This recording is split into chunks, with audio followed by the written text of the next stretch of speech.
Hello, good evening, everybody. Everyone starts pouring in. Our apologies that we're a little bit behind schedule here. Everybody should just be joining us. Welcome, wherever you are in Canada. I see some West Coasters. I see some East Coasters. A few people in between. Of course, if you're eating, if you've got other stuff going on, if you're in the clinic, feel free to keep the microphone off, the video off. But if you do want to join us and say hi, we always love engagement. I see Garrett. Dr. Brommel, how are you? Good, man. How are you guys doing? Good to see you. Well. Hi. I'm doing well. Dr. Cote, how are you? Well, and you? Doing very well, doing very well. Why don't we just sit tight for a few more minutes, so some people streaming into the lobby, and then let's get started at 10 after the hour. We'll run for about 40 minutes on the slide side, and then I know this is a topic that a lot of people have a lot of questions on, and we did promise some clinical answers, and so we'll definitely leave plenty of time for that at the end.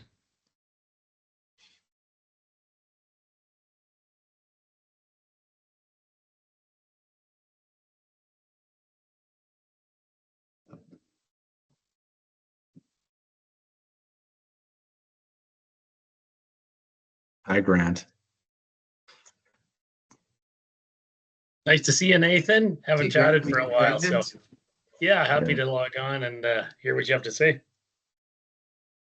Oh, you already know everything. I did a couple of cases today with PRP and hyaluronic acid. Yeah. Oh, really good. Yeah. That's terrific. Yeah, I think if anybody, at the end of this, if you have experience in this space, and I know many people on this call do, please share. I think we want this to be a kind of a collaborative session, Nathan. I'm sure you would agree. Yeah, I think we all have to learn from each other.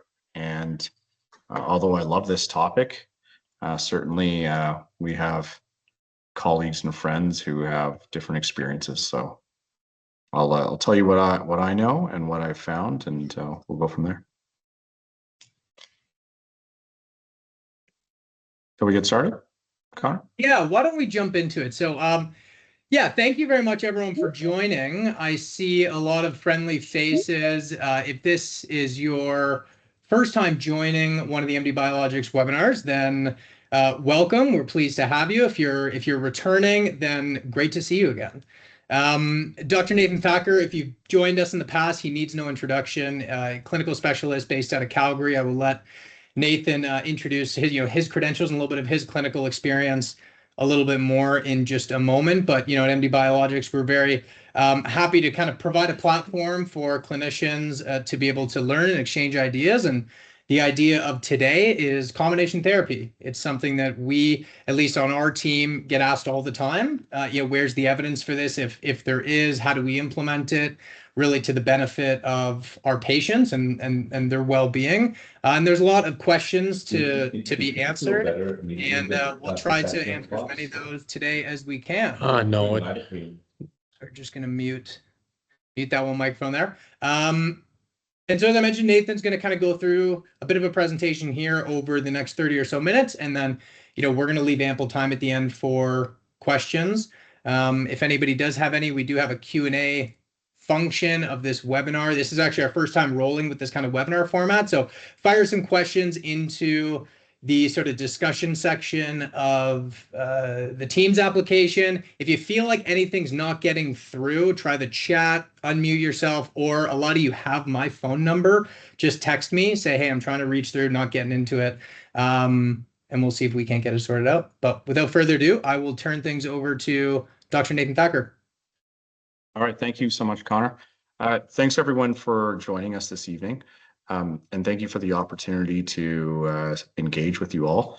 I certainly have learned a lot from many of you. I see a lot of friends on this call, and I'm grateful for all of your collegiality. Hopefully what I tell you here is either in line with or something new for you, or at least it provokes a discussion, nothing out of the ordinary. So for those of you that don't know me, I just want to make sure I get the right mouse here. those of you that don't know me, I'm a medical doctor based out of Calgary, Alberta.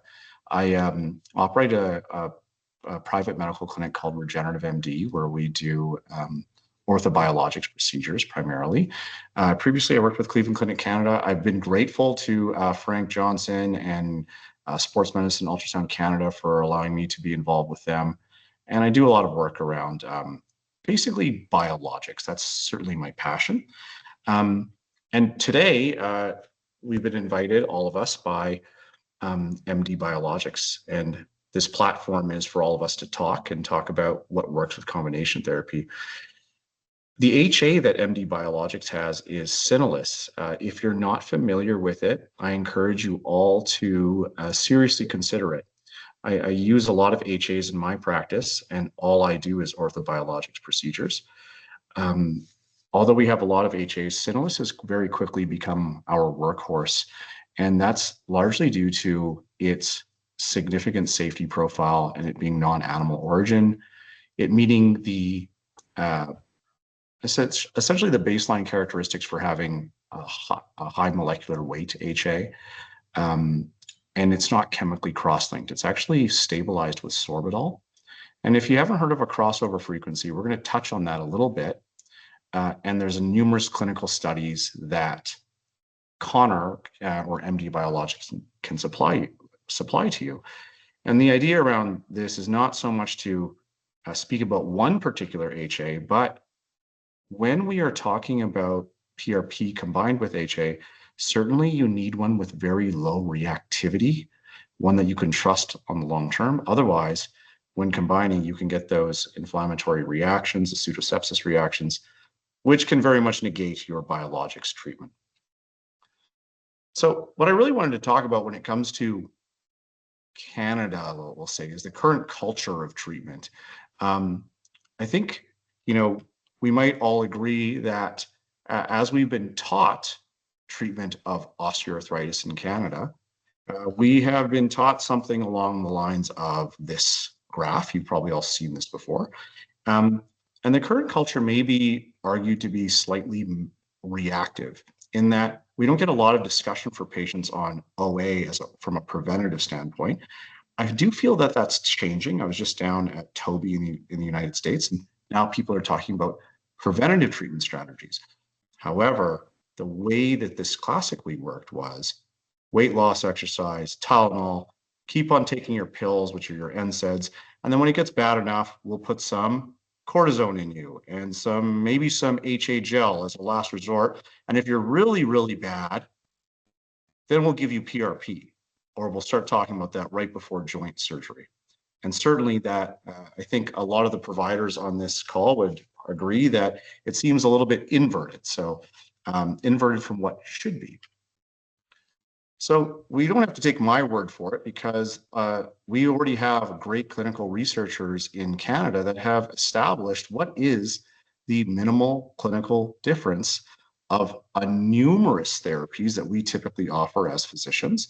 And when you're working in sports medicine, you'll recognize a lot of these things along the bottom. But in order for it to make a clinical impact, it has to cross this dotted red line. So I'm sure many of you have seen this. This was published by some of our colleagues at McMaster. HA of high molecular weight makes the grade. So certainly it can make a clinical difference for us. But today we're also talking about HA. Sorry, this is, we have a medium to high molecular weight here. But we're also talking about HA combined with PRP. So we're going to move into that in a few moments. But take note that there is a lot of variability in the PRP standard as well. So when combining, we really have to factor in the quality of the HA, the safety profile of the HA, but also what are the factors with PRP. Sorry, I had a little echo there. So what are the factors with PRP? So we're going to talk about that very shortly. The traditional treatment in Canada, steroid use. Now, I always show this to my patients because I find this interesting. You have a sagittal image of an MRI, and this was published by, an MRI of the knee, and this was published in JAMA. Have many of you seen this study or heard of it? I can see faces. You can nod your heads if yes. Okay, good. I got Grant's nodding. I got Garrett nodding, so that's good.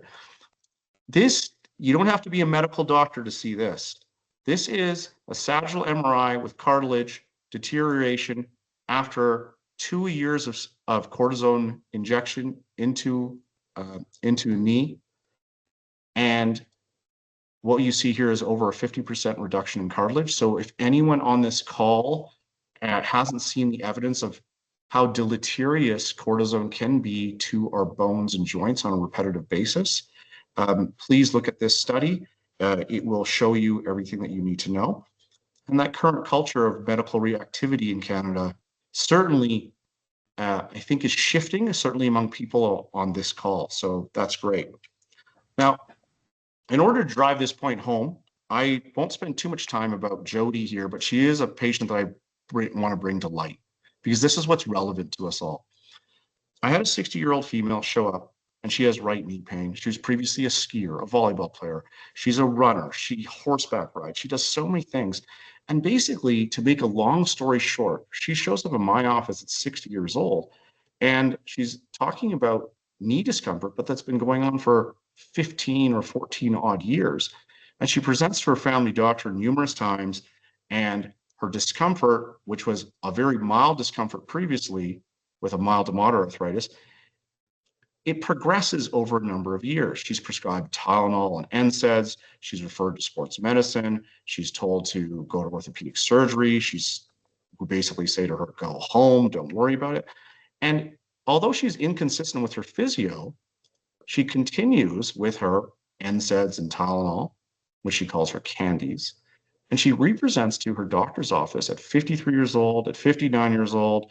She's told that cortisone could be an option. And she's doing all this stuff. And in each doctor's visit, she's given an X-ray, possibly an MRI, more NSAIDs. And 14 years later, she shows up at my office and she has moderate to severe OA in her right knee, and her left knee is grade 3 OA as well. It's tricompartmental. And I'm not telling you this story because I actually helped her. In fact, it was actually quite disappointing because she comes into our office where we do orthobiologics and she's asking about cortisone, whether she should do it or not. And I tell her that's not really what we do. Certainly we can do it for her, but I tell her what we actually do, which is orthobiologics. HA plus PRP, accentuating those treatments. And I cannot emphasize enough how angry Jody was that she had never been told about HA or PRP before.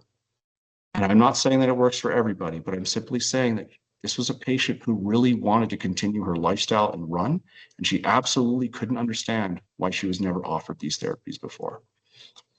That may be something that resonates with you, but certainly for patients that are trying to be active, they want to know about these therapies earlier. And that's because what we're seeing is longevity medicine is showing up on our doorstep.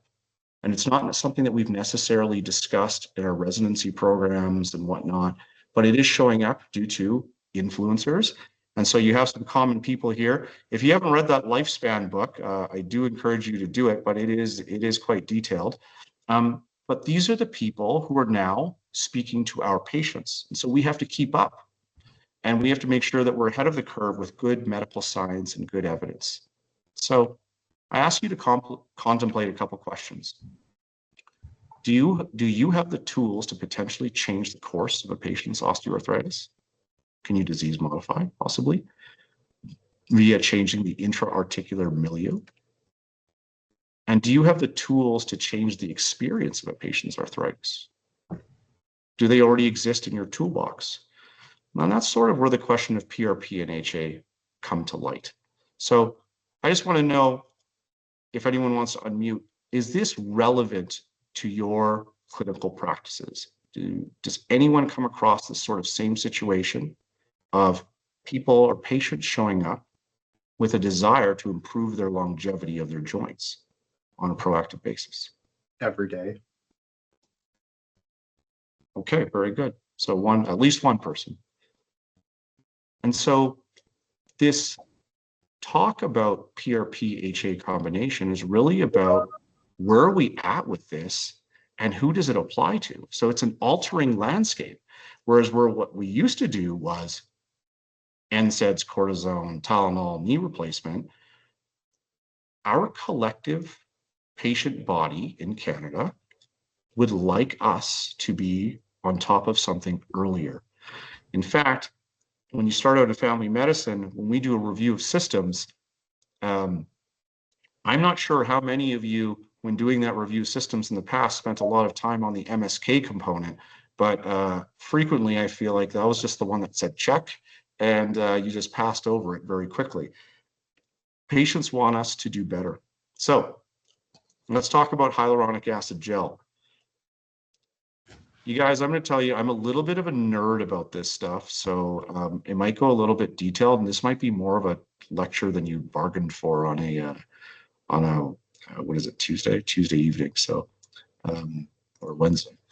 Nevertheless, I'm going to tell you a little bit of detail on HA gel. Hopefully, it's somewhat of a review, but it might be more than that. My neighbor, who is a materials scientist, my next door neighbor, he says, this HA stuff that you keep on putting in me, I've looked into it, and I want you to know it's not unlike WD-40, but technically it's a grease. And that came from an engineer, material scientist. So does HA work? Well, you don't have to take it from me. We have far smarter people who've done the research for us out of Hamilton, Ontario. Again, a review is done on and published in the Journal of Bone and Joint Surgery. If you haven't read this, I highly encourage you to do so, because after much review, the current evidence supports clinically and statistically significant treatment effects with intra-articular formulations of HA between 1,500 kilodaltons and even up to or greater than 6,000 kilodaltons. That's very important because that is a medium to high molecular weight HA. Now, hello, Dr. Burnham.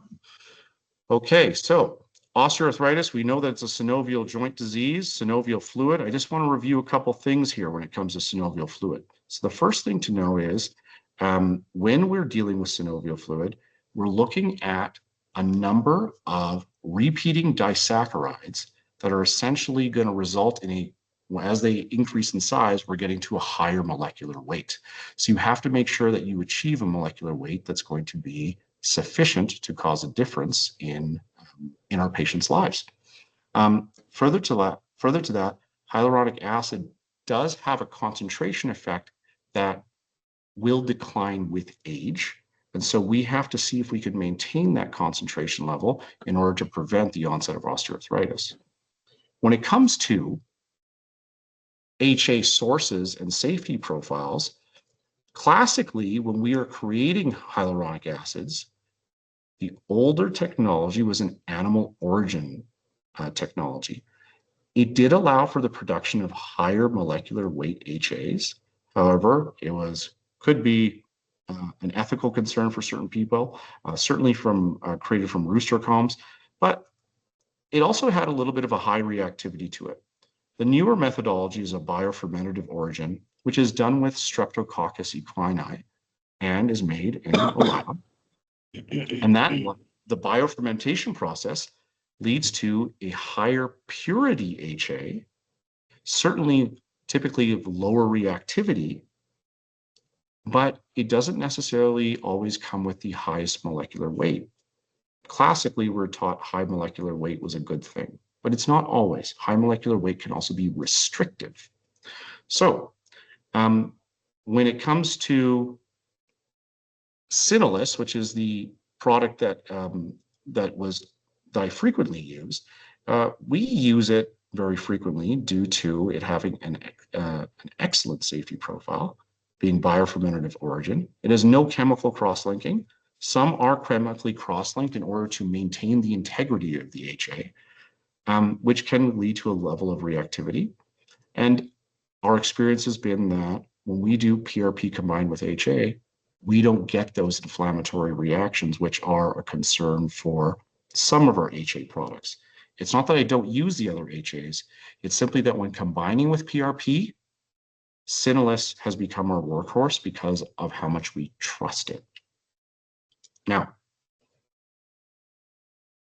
going a little further into HA, I'm going to skip over some of these slides because they get a little too detailed on fluid dynamics.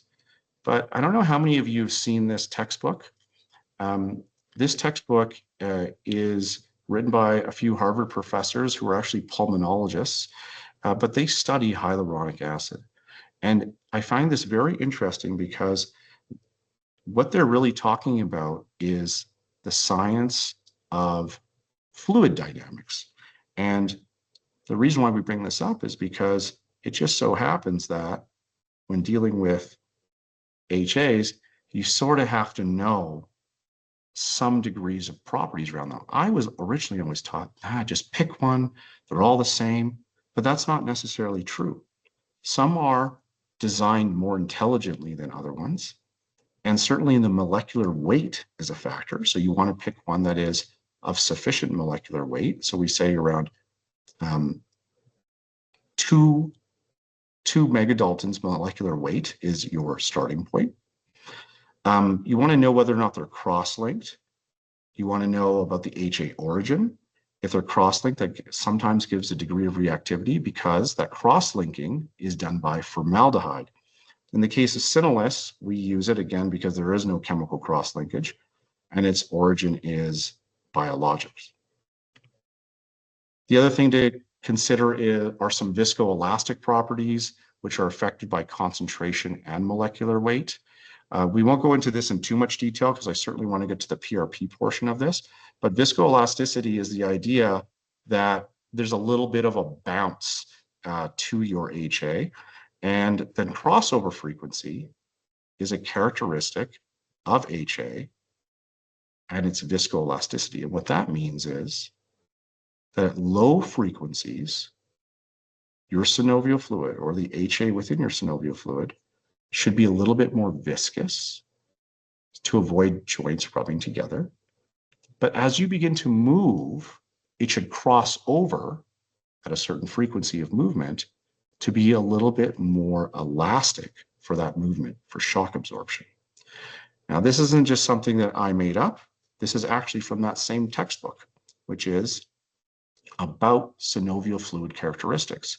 And so viscoelasticity, if you can imagine, it's that spring in your step. And you want an HA that is viscoelastic. So when we go to that textbook, there's a whole chapter published on HAs along with their crossover frequencies. How much spring in the step do they give? It's chapter 20.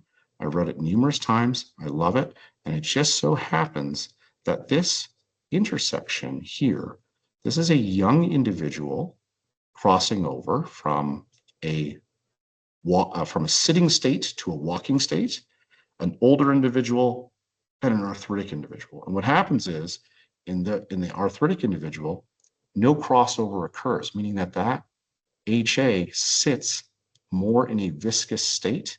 It never becomes a more viscoelastic lubricating HA. Certainly as you get older, it happens later, but as you are young, when you are young, it occurs earlier.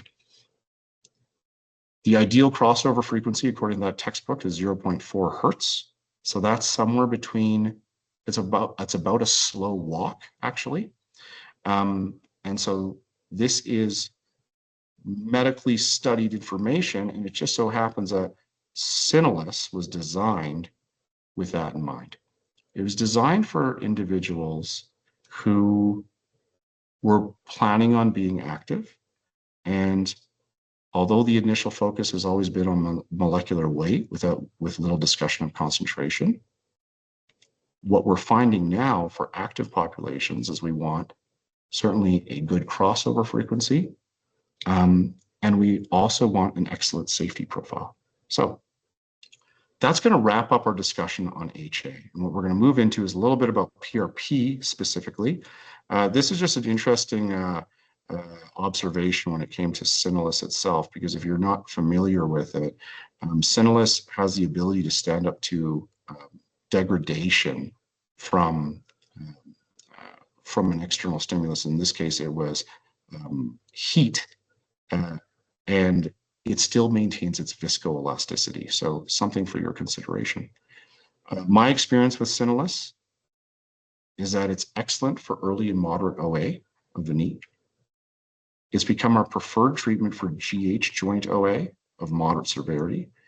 We use it in active populations wanting to improve their mobility, patients who are concerned about animal products, patients wanting a faster onset because it has viscoanesthetic properties, a more natural solution, especially with a reduced likelihood of reaction, and combined with PRP because it has a reduced concern for reaction. So this is all my experience. And one funny thing is that if you ever hold these syringes, they actually feel really good in your hand. They have a very good ergonomic design to them. So if you're working a lot and doing a lot of injections, that may factor in. Now, PRP. We're eventually going to combine all this. So guys, I'm just going to say this right off the get-go. The evidence is in. If you're not a believer, PRP is effective for knee OA.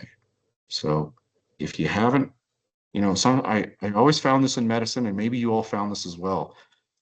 People will just blindly say to you, well, there's no evidence for that. There's no evidence for that. And frequently, the person who's saying that hasn't actually looked at the evidence, or they haven't taken the time to review it. That being said, I encourage everyone to at least take a look at these articles. A lot of these are now double-blinded randomized control trials. And we're getting to the point where PRP has dosing requirements to it. So there's a lot of great literature out there. It's not for everyone. You have to apply it to the right cases, and we have to diagnose appropriately because it doesn't work for all problems. And it was frequently used as a magic cure, or they tried to use it that way, and that gave it a bad name.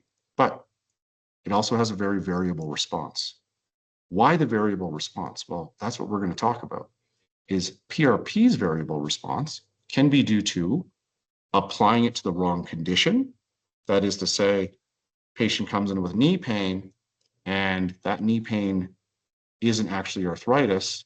It's a cyst that's somehow affecting the MCL or something of that nature, or there's meniscal tears. PRP isn't really designed for that. So we need to consider that. But the bigger variability has to do with the quality of the PRP. So that's what this big wide line represents, is how effective is it really? We're all taught about PRP, and it should look like this. Everyone's seen this online. Whoever published this picture, I mean, they should probably get a lot of credit because I've seen this used 1,000 times. But that's not really what the blood looks like. The blood sample, let's say it's mixed out like this a little bit more. And when we get down to a centrifuge sample, what we're really trying to extract are the platelets, which are represented by all these blue dots, but they're also mixed in with the white blood cells and sometimes even the red blood cells. The highest concentration of platelets is within the buffy coat.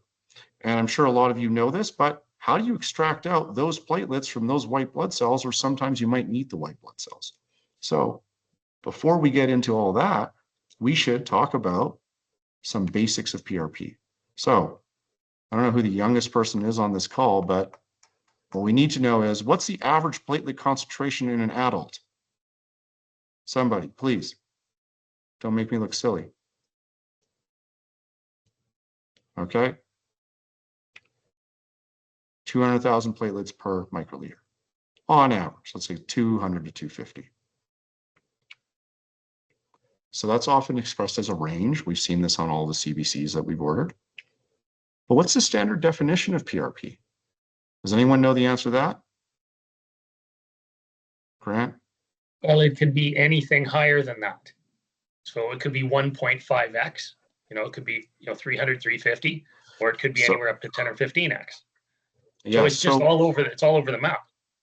It is all over the map because people have allowed it to be all over the map. But the standard definition of PRP was actually already created and it's 1 million platelets per microliter. So that represents approximately a 5-time increase to the average, 4 to 5 times increase. Who decided that? Well, it was this guy, Dr. Marks. This man is a brilliant man who was a maxillofacial surgeon in the United States in the Miami-Dade region. And he designed that standard definition based off of biological studies where they actually saw tissue proliferation around bone and teeth with platelet concentrations that hit that 1 million platelets per microliter cutoff. So that is the standard definition done a number of years ago, yet we sometimes are still hanging on to this variable degree of how many platelets need to be included per microliter and debating it. It's already been defined. And so with this idea that PRP is standardized, everything should have been really, really nice blue skies for all of us. And PRP shouldn't have had all these questions around variability. Yet we did. Because what I'm about to show you is 8 vials or 8 syringes of PRP. Has anyone seen this study before? Any nodding heads? Okay, so this is 8 vials of PRP. And here's the crazy thing. I don't think you have to be a doctor to know that these are all different. They're quite different. And that's because we're all using different technologies and different machinery. That's the crazy part, is that this is 8 syringes of PRP from a single donor of blood. So the first message I want to tell you all is that not all PRP is the same. Therefore, it contributes to the very significant variability that we can see in responses, and that eliminate the whole factor around yourself and whether or not you've diagnosed the condition properly and applied the right treatment to the right condition. The product itself is incredibly variable. So not all PRP is the same. In fact, there's a little clinic down in the United States. It's called the Mayo Clinic. You may have heard of it. And the Mayo Clinic did a study for us all about PRP systems. And what did they find? Well, they studied 33 commercially available PRP systems.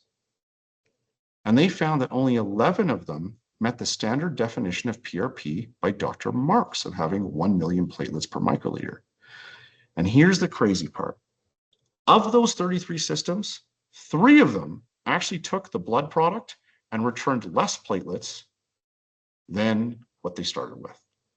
And these systems are available to you today, and you can buy them. In fact, you may be using them. We just don't know.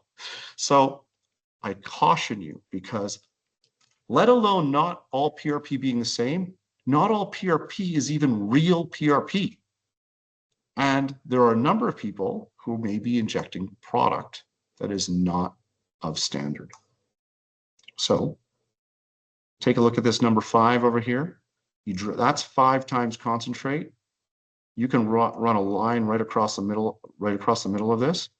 A lot of these systems, when analyzed, and this is a Frenchman named Mogadon who did this study, and when he analyzed these systems, he found that we are not returning an adequate concentration back in most of the systems. So you have to know what to use. So now we're at the point where PRP should maybe even be considered your first choice for injection therapy in treating osteoarthritis of the knee. Now, that's not for everybody. It's not for all populations. It's not for all demographics. But if we could have a product that, was maybe more democratized, more financially accessible, certainly it would be a good therapy for people who are seeing cartilage derangement or cartilage defects early on. So PRP and HA, that's really what you came here for, combination therapy. A couple medical reviews have been done for all of us on PRP and HA, systematic reviews. And some will say that doing the combination together is positive, it is an enhancement. And another review will say, it's debatable as to whether or not it enhances. So here are two reviews for you to review. And I highly encourage you to read both of them because you're going to find interesting features in them. And when I did this, when I did the research for this talk, me and my team went through quite a few articles because in our own practice, we wanted to know, does this make sense to do? And so we've been doing the combination of PRP and HA for a number of years now, but it all changed because despite those review articles, which all have a degree of variability in them, the best done research study is right here in front of you. And I'm curious, with all the wonderful doctors on this call who do treatments, has anyone read this article? Nobody? Okay, screenshot this. You'll be very happy that you did. This is done by Lana, a Brazilian, along with Steve Sampson. Steve Sampson is the orthobiologics guru from the United States who treats, numerous celebrities and athletes. Lana from Brazil is the head of the Brazilian national soccer team's sports medicine department. And these individuals, when doing this study, they did it so well that it should give you enough impetus to consider this as part of your therapeutic offering. So their findings did support the use of PRP and HA, but only to a certain extent. So I'm going to tell you about it though, because they evaluated PRP and HA as an individual treatment for mild to moderate OA. And what they're really looking at is, does the combination therapy lead to better results? So HA on its own was studied, PRP on its own was studied, and then HA and PRP in combo. And they utilized a scale that we all know, the WOMAC scale, and a VAS scale in order to evaluate the results. But this isn't the best part of this study, everyone. Published in 2016, it's not the best part. The best part of this study is how specific these people were. They specified the HA in terms of how many injections they were giving and the volume into the knee. They also had the concentrations, but they even got so dialed in with the PRP specificity in that they knew the sequence of injections, they confirmed the concentrations, they made sure they used a double spin method for their PRP so that they had a pure product, and they activated their PRP. They did everything that could be done to control this, including having a cell counter, and they did it all ultrasound guided, and they did it on the most recommended protocol, which is at intervals of approximately 2 weeks apart. By the way, if you're ever injecting PRP into a knee and you're doing a single injection, usually all not that effective. You usually need more than that. So this study was done so thoughtfully, but it makes sense it was done thoughtfully because these guys are the true leaders in this area. And what did they find? Well, what they found is that when you take HA alone, you certainly do have a positive response. When you take PRP alone, you have a positive response. But when you take HA and PRP together, what you have is a positive response that is a little bit better at 90 days, but more importantly, the symptom improvement onset is faster. And that's what you're really seeing down here. So the combination of those two helps us give people relief from their discomfort faster. And that was one of the most compelling things that I read because it was a study that was done so well. Whereas a number of other studies, when you read them, they have confounding factors in them where you're left with questions. That study truly answered all the questions that I had as a clinician. Now, there are other studies as well that have echoed this same sentiment that a combination of PRP and HA has a large synergistic effect. It improves outcomes in mild to moderate OA of the knee. Some of them did find that it occurs faster. And then systematic reviews have been done where they haven't gotten down to the exact reason why, but they postulate that combination has a therapeutic benefit because it actually decreases inflammation. And so, again, we have another medical study that refers to the combination therapy, but this one was also unique in that this study did not analyze necessarily only how much relief did patients get, but in this Chinese study, they actually analyzed the response of signaling molecules and also inflammatory molecules within the blood and within the synovial fluid of the joint. So what did they find? The findings suggest that the combination of PRP and HA, when used together, intra-articularly and even in the blood, reduced inflammatory markers and inflammatory cytokines almost in all cases. So what you're seeing here on the left side is plasma concentrations. And, oh, pardon me, some of them are plasma concentrations, and then some of them are intra-articular combinations.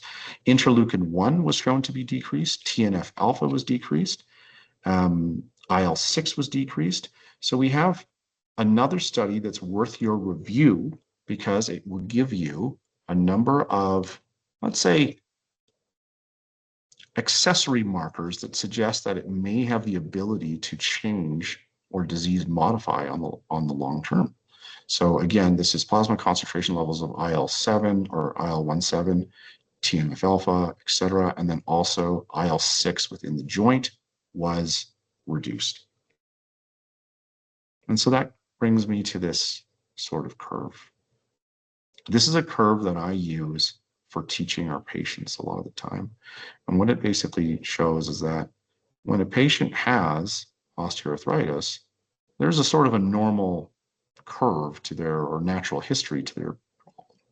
However, if they have an ACL tear or a meniscal tear, they're far more likely to go down a lot faster. And we know this, yet how many patients have you had that had an ACL repair after a rupture when they were 21 years old, they were repaired, and then they just went on living their life for the next 20 years, and nobody ever talked to them about preventative management. Nobody ever talked to them about what the long-term consequences might be for their knee, or it was mentioned in passing, but no strategy was given to them. And so what we know is, and this isn't me again, because I'm not the clinical researcher, this is taken from a group of surgeons. What we know is that a meniscal tear puts you 15 times more likely to require, this red area is total knee replacement. 15 times more likely if it's early in your life, and an ACL tear, 7 times more likely. That doesn't mean that everyone lands down in this region. It simply means that the trajectory for these patients is downward, accelerating OA patterns. And the question that you have to ask yourself is, do you have the tools to either change that person's natural history, or do you have the tools to possibly change their experience of that problem? And that's why this whole PRP-HA is a shifting approach that you may consider adopting into your practice. It requires a lot of things, though. It requires that sports medicine diagnostic capability that we all are constantly practicing. It requires a significant orthobiologics treatment knowledge, which is why you're sort of on this call. It requires a shift in approach because we have to be proactive and early with our patient selection and the education. And on top of that, I'll say it requires precision delivery because certainly a lot of injections can miss. So in summary, what do you want for PRP and HA treatment? Well, the first thing to remember is the quality of your PRP. Not all PRP is the same. Different systems do produce different results. Activation is a real factor for you to consider. Not all PRP is actually even real PRP, so make sure you're on the ball when it comes to that. Single spin systems do not produce true PRP. I don't know how many times I have to tell people that in lecture, but people still buy single spin systems. You are not doing the best that you can for your patients. When it comes to HA, you need purity, you need low reactivity, typically non-animal origin, non-chemically cross-linked is a very good place to start because of a high safety profile that avoids reaction, especially if should you be injecting PRP and HA on the same day. And your HA must meet a molecular weight and concentration threshold.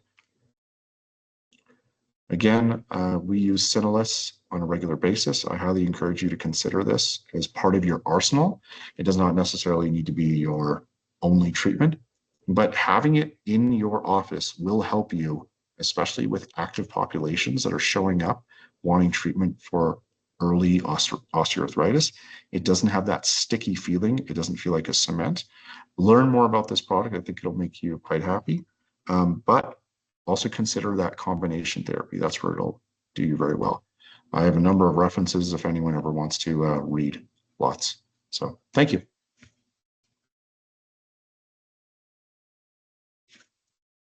Awesome. Thank you very much for that, Nathan. Thank you. Why don't we turn things over now to the audience for a Q&A. I can just jump into, there is a Q&A feature here. I can just start off with the first one here, and then maybe we'll turn things over. If anybody wants to either type into the Q&A chat or unmute yourself, we'll kind of, we'll stick around for another 15 minutes or so for that. First one from Q. I'm not sure who Q is, but Q, feel free to chime in verbally as well if you'd like to. But the question here is, any opinion on exosomes for OE? I assume they're referring to OA rather than PRP. Do you have any experience with exosomes as opposed to PRP? Yeah, I do. I've given a couple lectures on exosomes. There's at least one person on this call who's really interested in exosomes as well. So if anyone wants to pipe up.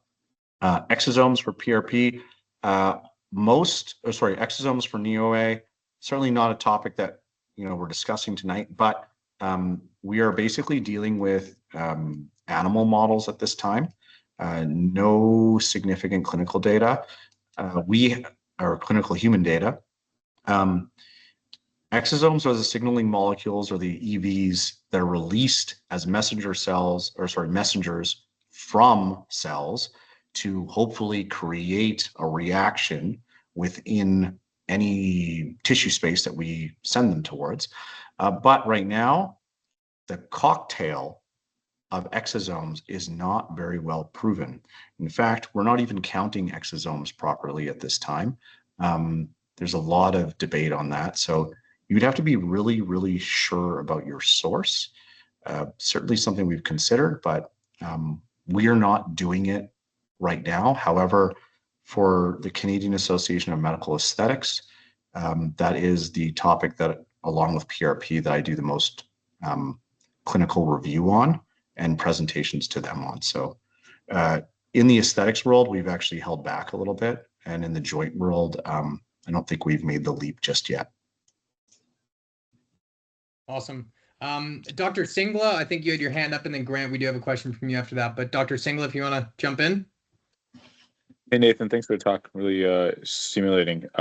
You casually mentioned, doing one and dones, kind of not the right way to go, I guess, for PRP. I know that AAPM&R, the American Academy of Physical Med and Rehab, just recently finished their position statement on PRP for NEOA. It's resoundingly positive, but they do support a single injection. So I just wanted to get your take on where your take is on that. Yeah. So AAPM&R, I think they only put that out within the last few months. They presented it at Toby a few weeks ago. Those recommendations that they had were, like, if you go into those guidelines, they're very, very general, like a light set of guidelines. The the protocol, when it comes to your best set of results, seems to be a protocol of 2 to 3 injections, typically 3, spread out at 2-week intervals. And that's why a lot of like the, let's say, people who are really heavy into this world of orthobiologics, what they advocate for is a repetitive treatment algorithm.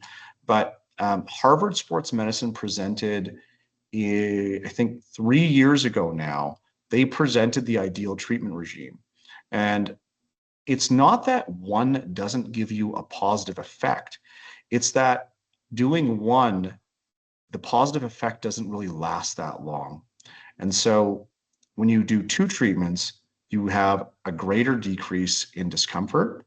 And that third treatment seems to lock it in for up to 2, sometimes 3 years. So there is an additive effect. You can do 1 treatment, and certainly in tendons, you can get away with 1 treatment if the tendon tear or the tendinopathy isn't that bad. But my experience, again, is, and backed up by sort of what Harvard Sports Medicine suggests, is that 1 treatment always brings patients back, as opposed to giving them long-lasting relief after a series of treatments. And then, so, I mean, financially speaking, or like, I guess, logistically speaking, how do you manage that? Financially speaking, unfortunately, I think that orthobiologics isn't ubiquitous or democratized enough for everyone's use at this time. So that's a really tricky scenario, to be honest. But logistically, the way we manage it is we actually have patients, we let them know right from the get-go that if you're going to be doing this treatment, you're going to be doing a series of treatments.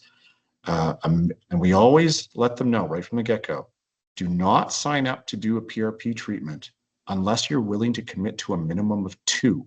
That includes for tendons. If we get away with 1 on tendons, great, really happy for them. However, they must commit to 2 mentally. And certainly for joints, they should anticipate 3. And logistically, the way we say it is you have to hit it 3 times right from the get-go. Only in cases of small joints or mild to moderate, so we're dealing with truly a grade 1, which, you know, we never see grade 1, but like a grade 2 OA, that patient you might get away with 2 treatments. Otherwise, they're just going to come back to you unsatisfied. But we have patients return to us very frequently after 2 years, verging on 3 years, because we've done that 3-time sequence. Yeah, sorry, I know I'm taking up everyone's time, but so how do you, like, for example, the 2 for a tendon, how are you making that judgment call? Because if you're already scheduling Q2 weeks for 3 injections of the knee or something like that. So joints are a lot easier because they're not painful, or typically not painful. Small joints can be painful, but tendons is this ongoing battle where, you know, depending on your diagnostic capability, you might look at a tendon and say, ooh, that tendon looks pretty, like, you know, cut up. And again, with tendons, it's really tricky. Like, you have to know which tendons respond to PRP. You have to be able to make sure the PRP sticks within the tendon. You have to know what kind of tears respond to PRP.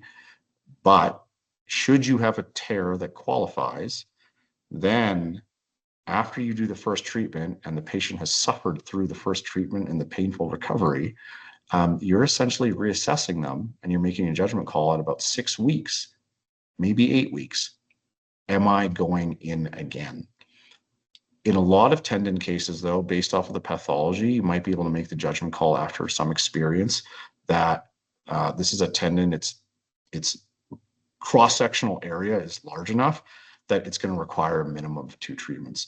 And I'll give you a really good example. Hamstring origins, very rarely do I get away with 2 treatments. It frequently requires 3. And that's only of the ones that you choose to inject. Thanks so much.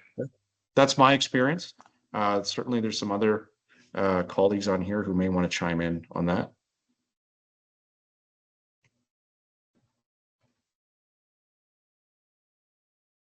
Well, maybe just an extension to this, Nathan and Grant. Feel free to chime in if I don't do it justice. I'm just going to read out the question here. But now back to the combination therapy approach. Do you follow the same sequence or methodology with PRP and HA combination as you would with either in isolation? Grant, I don't know if I'm capturing the essence of that question correctly, but I guess just what would be building on most that. interesting is if there was a study that was a head-to-head comparison of single treatment of the combination of PRP with HA and the series of 3 spread 2 weeks apart, and sort of compare those sets of outcomes.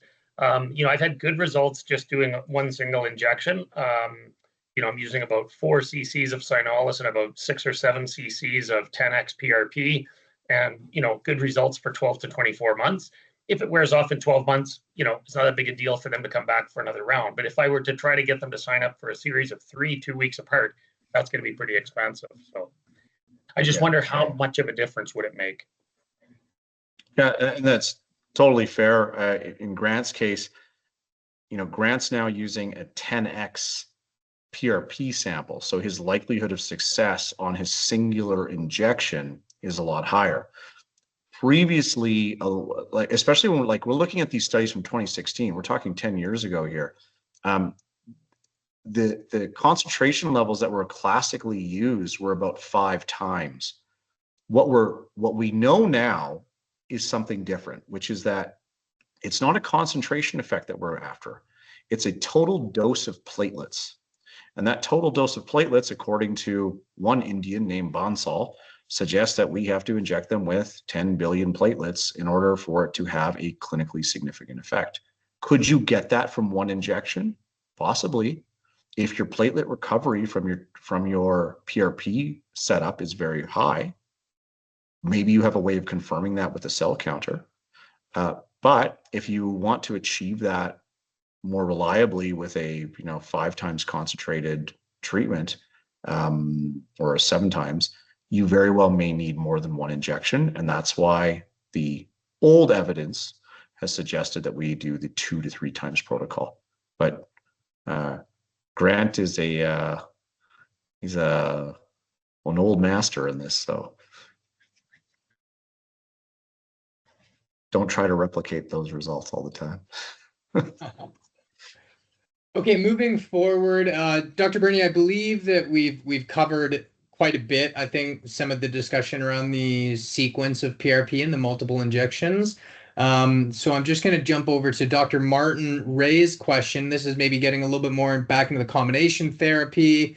When combining PRP and HA injections into the joint, what is your ideal program? Are you doing PRP 3 times?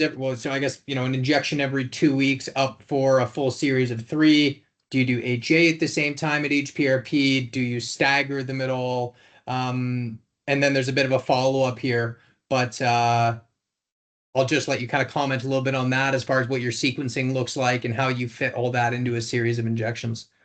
Sure. So the LANA study that you saw in 2016 was using PRP in one syringe and HA in another syringe, injecting the PRP followed by the HA 3 times. So you have medical literature that supports that possibility. What we do is a little bit different. And what we do is we actually take 4 mils of HA, we will take Cynolis, and we will inject PRP on day 1, and we will inject Cynolis on day 1, the full dose. And that will be our entire protocol. We do not mix it into one syringe. We simply inject them separately. We essentially inject the PRP, move the knee around, let it settle, and then we chase it with HA. It has avoided reactions. It has maintained our efficacy, and we actually monitor our results using some outcome software. So that has proved very successful, and it's along the lines of trying to produce faster relief for patients and get them down to a lower pain level sooner. That's all it is. And are you ever staggering them in the sense of doing one on day 1 and then following up with the other weeks later? Staggering. Sorry, what do you mean by that? Would you ever inject, let's say, PRP on day 0, have the patient follow up then 2 weeks later just to receive an HA injection, or Yeah, vice you can do versa? that. Are And you always sometimes doing the sometimes you same? want, yeah, sometimes there's like odd reasons that you might need to do that. But yes, we can stagger them, but it's also more patient visits, so we try to avoid it. Mhm. We find that our patients love getting the PRP HA on day 1. If you're doing some nifty activation methods, then you certainly don't want to be using HA on that day, especially if you're using something that coagulates very heavily, like thrombin, creating a gel or something of that nature. Do not use HA at that time. However, if it's just straight PRP, leukocyte poor, then you should be okay with combining with HA. Do you adjust your post-treatment sort of mobility protocol and or what you would advise patients do and don't do if you are doing combination therapy versus one or the other? No, we do not. Simply, the protocol remains the same. And, we've asked people to watch out for reactions, but we haven't had any. Mhm.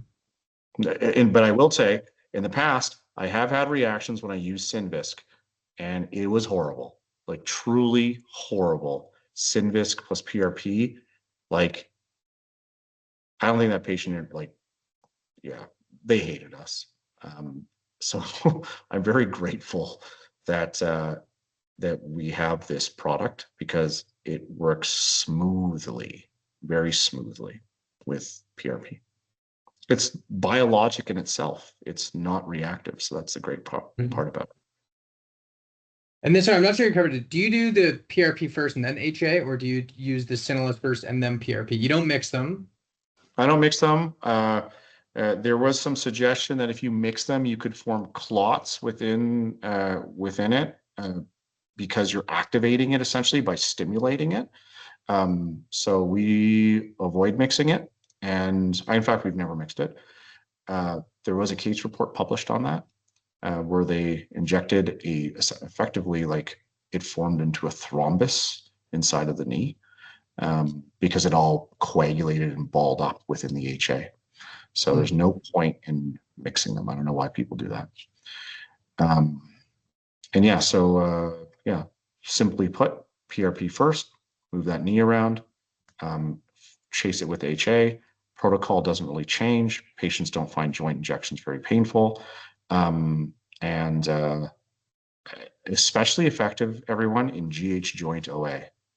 And there is a place where you can get away with a singular PRP injection, maybe 1 to 2 PRP injections and 1 HA injection. And patients love it. As long as you catch them at grade 2, maybe grade 3, you will change their life. Awesome. And then just quick follow-up to this. Still, it's Dr. Ray's question here, but just commenting on lidocaine and the toxicity, the cytotoxicity if used with PRP, and maybe even just expanding this broadly to, any of these local anesthetics and maybe what your clinical preference is or is not within these right now. Certainly.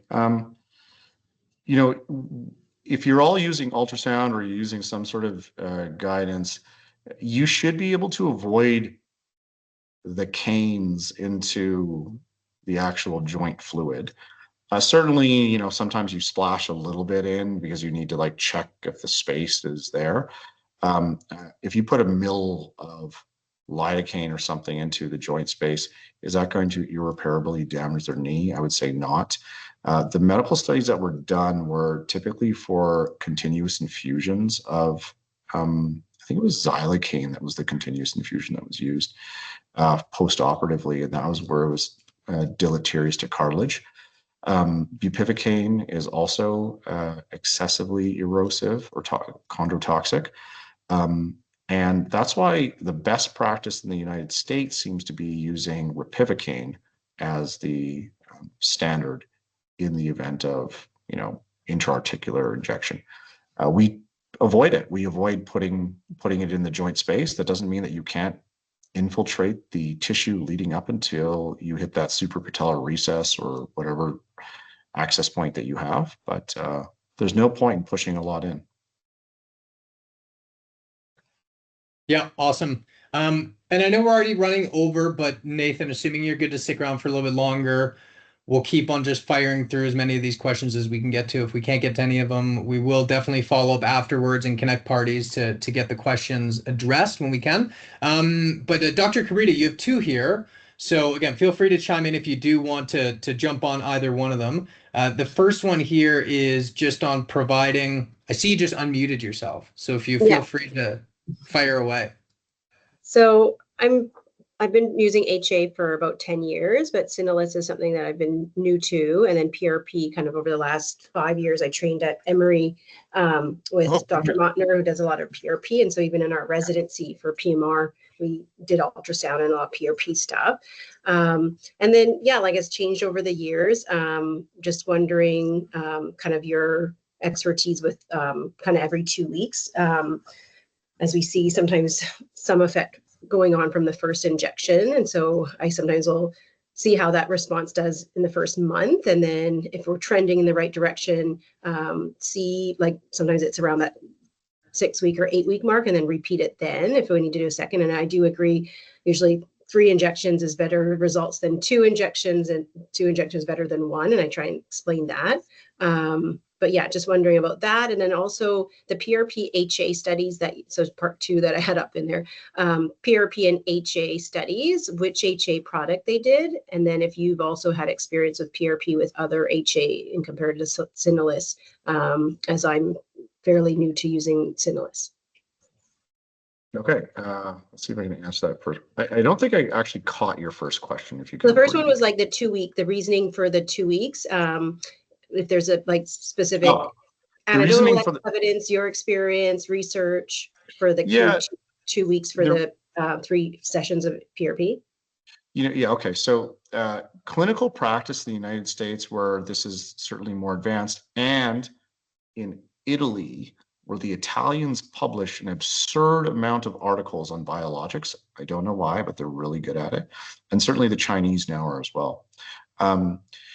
The clinical practice seems to vary between on the serial injection series of doing it at 1, 2, or 4 week intervals.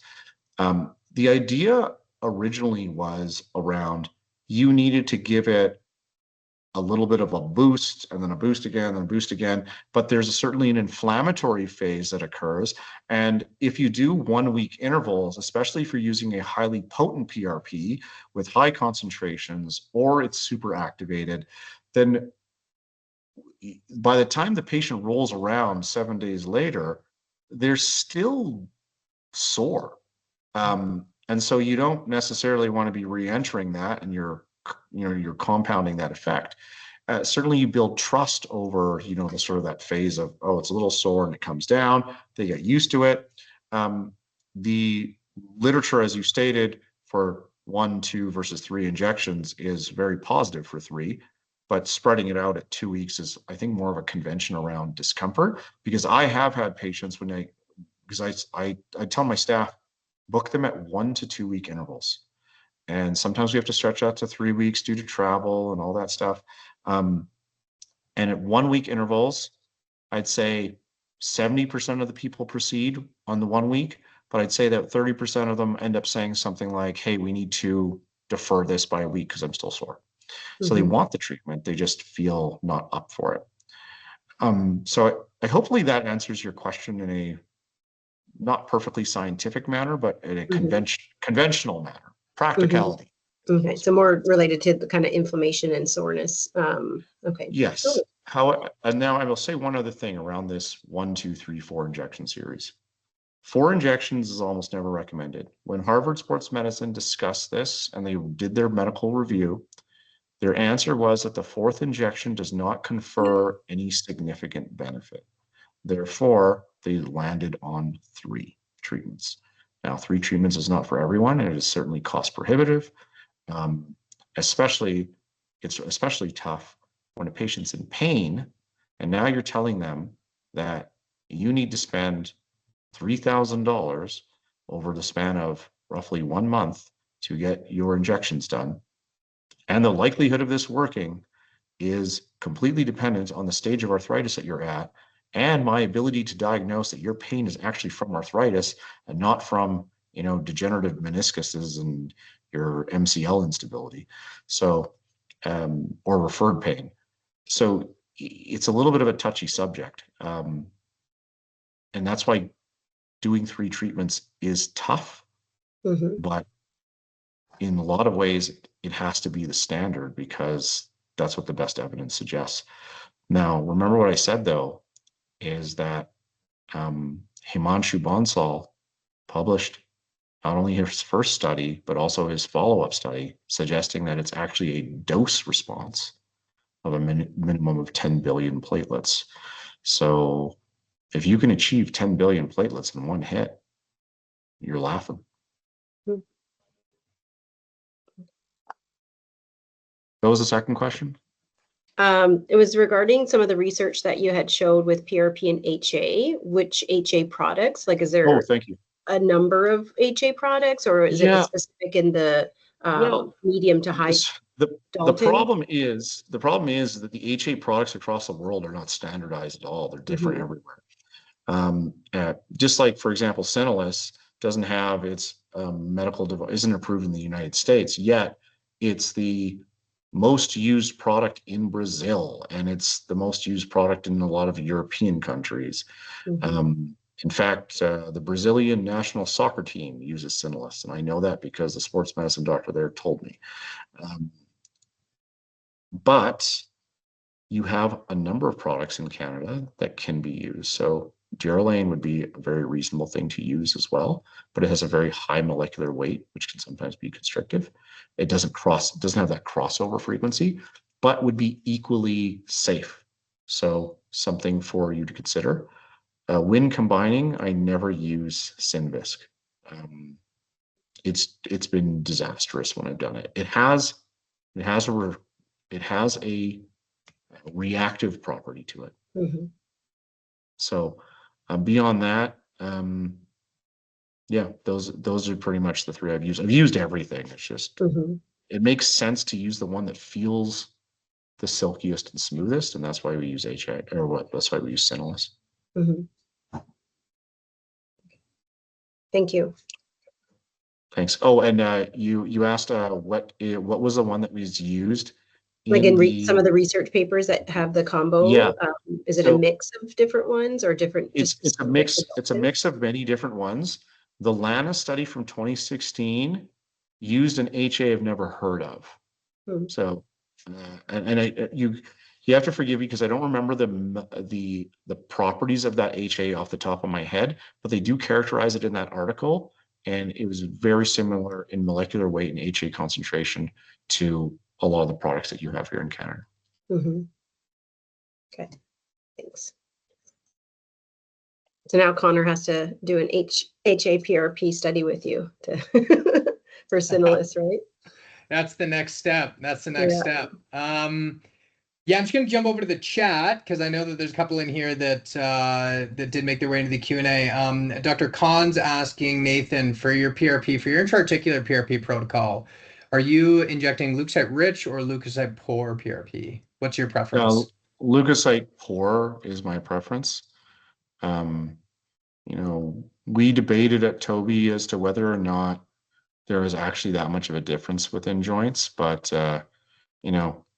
if you have an actively inflammatory joint, if you're brave enough to inject PRP, then you can probably accept some leukocytes. However, if it's just straight pain and there's not a lot of inflammatory fluid, then go leukocyte poor. It's certainly easier on the patient. It's easier on you. But leukocyte poor means a lot of things.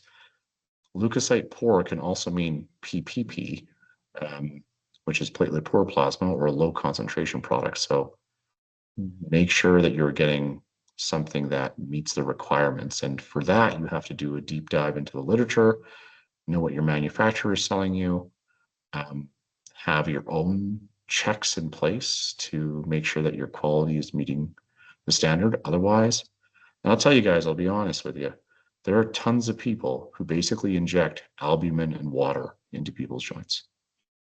And they don't know it, but that's what they're injecting. Mhm. Mhm. Awesome. We got 3 more questions here. If Nathan, you don't mind sticking around, and then we will wrap this up. If anyone has any questions on top of these, please feel free to continue to submit them, and we will definitely try to give responses at the end of the webinar here over the next few days. Here from Adam Uten, how do you map where to put the second and third injections into, I'm assuming we're using the hamstring as a model here. And again, Adam, feel free to jump in if you want to kind of add to that, add some context to that.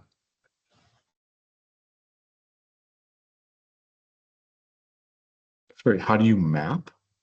Yeah. How do you map where to put the second and third injections in the hamstring? I'm assuming this is kind of going back to the PRP when you're doing multiple injections, potentially, again, mapping 1 week to the next. Again, Adam, feel free to jump in if you can add some context to that.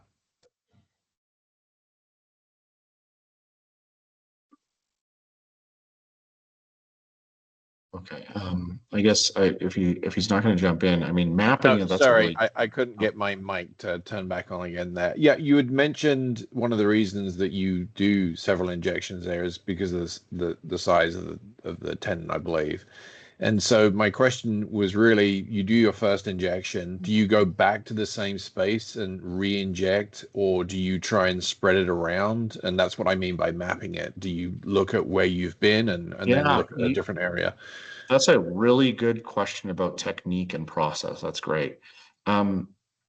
If your ultrasound is powered appropriately, and maybe you're recording your injections, you very well may have the ability on tendons, but hamstrings being more difficult, to watch where the PRP flows.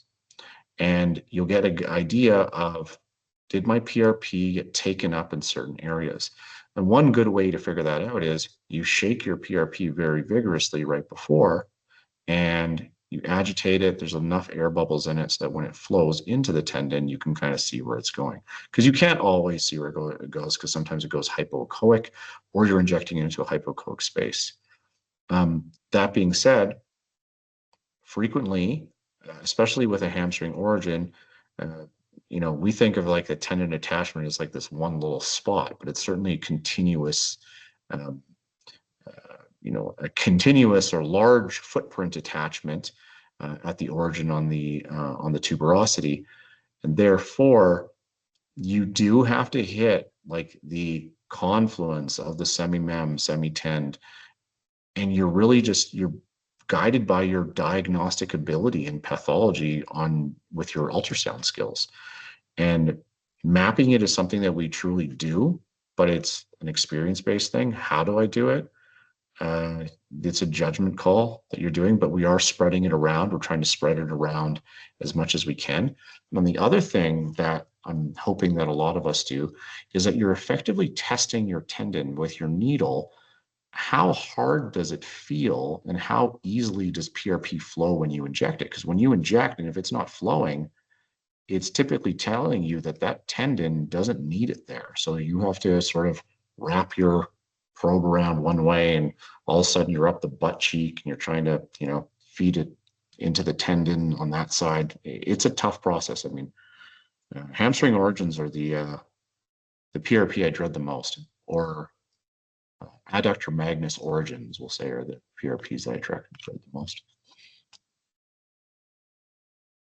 Hopefully that gives you a roundabout answer. Yes, thank you so much. Mm-hmm. Then we got another one here from Martin. PRF versus PRP. And I'm assuming this is in the context of sportsmen, MSK. It is and it isn't. You don't need to use PRF. Nothing has shown that PRF does any better.